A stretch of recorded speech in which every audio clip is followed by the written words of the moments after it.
¿Estás buscando un chasis compacto con una estética diferente y que además albergue placas base hasta eATX y tenga un toquecito estético diferente a los demás? Pues quédate con nosotros porque tenemos un Asus TUF que te va a encantar.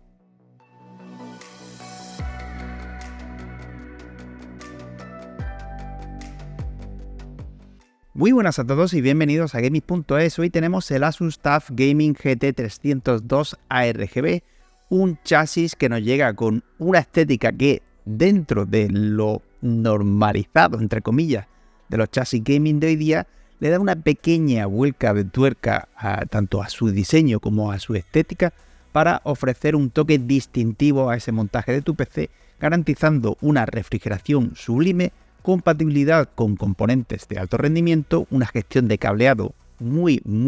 sencillita y un toquecito estético brutal. Todo esto con unas dimensiones comedidas en formato de semitorre o mid-tower que además es capaz de albergar componentes de alto rendimiento, lo que es decir los más grandes, incluso placas base eATX,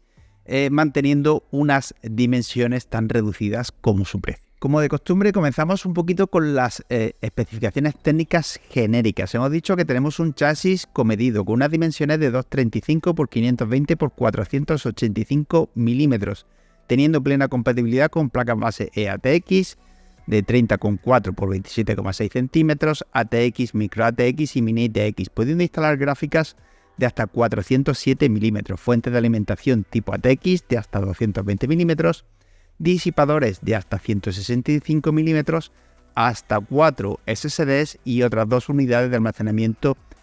disco duro o de 3,5 pulgadas. Una vez visto esto, comenzamos como siempre la review por partes, como diría Jack el Destripador, y empezamos por este magnífico frontal que tiene un diseño en malla cuadrada muy poroso que permite una correcta circulación del aire para mejorar la refrigeración del interior y cuenta obviamente con un filtro antipolvo para evitar que se integre aire fresco que proporcionan los 3 ventiladores de 140 mm ARGB que vienen incluidos, entre libre de partículas. Además de estos 3 ventiladores de 140 mm podemos instalar radiadores de 140-280 mm y encontramos un panel de puertos compuesto por un jack combinado de audio, 2 USB 3.2 generación 1 y un USB 3.2 generación 2x2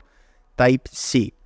Además, todos los conectores, obviamente los USB vamos por separado, pero todos los conectores del panel frontal, es decir, lo que es el botón de encendido, los LED y demás, vienen unificados en un único conector, no vienen los típicos pines sueltos, por lo que la instalación va a ser mucho más sencilla. Pasamos al lateral izquierdo, de forma predeterminada, izquierdo si lo miramos de frente, o sea, este de aquí. Si lo miramos con la configuración predeterminada, encontramos un panel de vidrio templado. ¿Cuál es el tema? Y es que en este caso los paneles son totalmente tool free, no tiene tornillos siquiera, es simplemente un sistema de tetoncillos a presión, y podemos cambiar ese vidrio templado por un panel mesh que viene instalado de forma predeterminada en el otro lateral, dejando vidrio templado para la zona del cableado y un panel mesh para esta zona. ¿Esto para qué? Pues es un detalle estético, obviamente. No va a haber ningún problema por tener vidrio templado en la zona de gestión de cableado, puesto que viene súper bien para dejarlo perfectamente organizado y limpito y poder lucirlo, y tener un panel mesh en este lateral, pues en el caso de que utilicemos refrigeración por aire o tengamos componentes muy tochos y queramos un mayor airflow, pues siempre nos viene bien, además de tener ese toquecito estético distintivo. Una vez retiramos el panel, encontramos un sistema de una distribución de doble cámara, donde la cámara inferior será para los discos duros y la fuente de alimentación, con su pequeño mueblecito para los 2 discos duros o 2 SSDs, y la fuente de alimentación con su respectivo filtro antipolvo. En la zona superior encontramos donde podemos instalar la placa base, hasta eATX, compatible con placas base BTF, que son las de los conectores ocultos para conseguir una mejor gestión de cableado, y también tiene un pequeño rail que podremos desplazar para instalar las eATX, por donde gestionaremos el cableado de las placas normales para conseguir una instalación súper limpia de forma súper sencilla.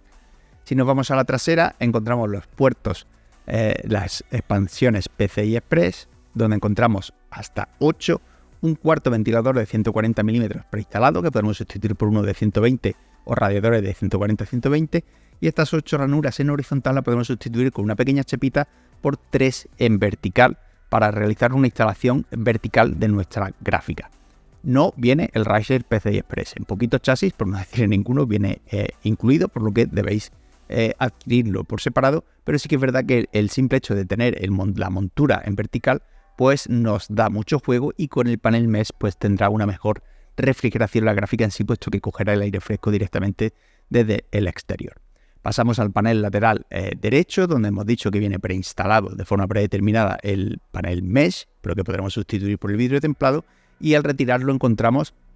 2 bandejas para unidades de almacenamiento de 2,5 pulgadas tras la placa base, aquí sería a esta altura más o menos, en la zona delantera, y un sistema de gestión de cableado muy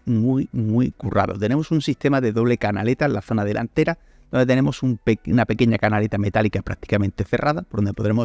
vienen ya preenrutados los cables del frontal, y ahí obviamente no se moverán, y otra canaleta justo al lado más ancha con un sistema de gestión vía abrazaderas de velcro, donde meteremos el cableado más gordito como el de alimentación de la placa base. Además, en la trasera tenemos un sistema de briditas de presión de plástico para gestionar los cables que vayan a la zona superior del chasis, como puede ser los de refrigeración o los de alimentación del procesador, en el caso de que tengamos una fuente con los cables más larguitos y podamos rutarlos, o incluso extensores para este tipo de cables. Por último, pasamos al panel superior, donde encontramos un sistema, un acabado así como el delantero,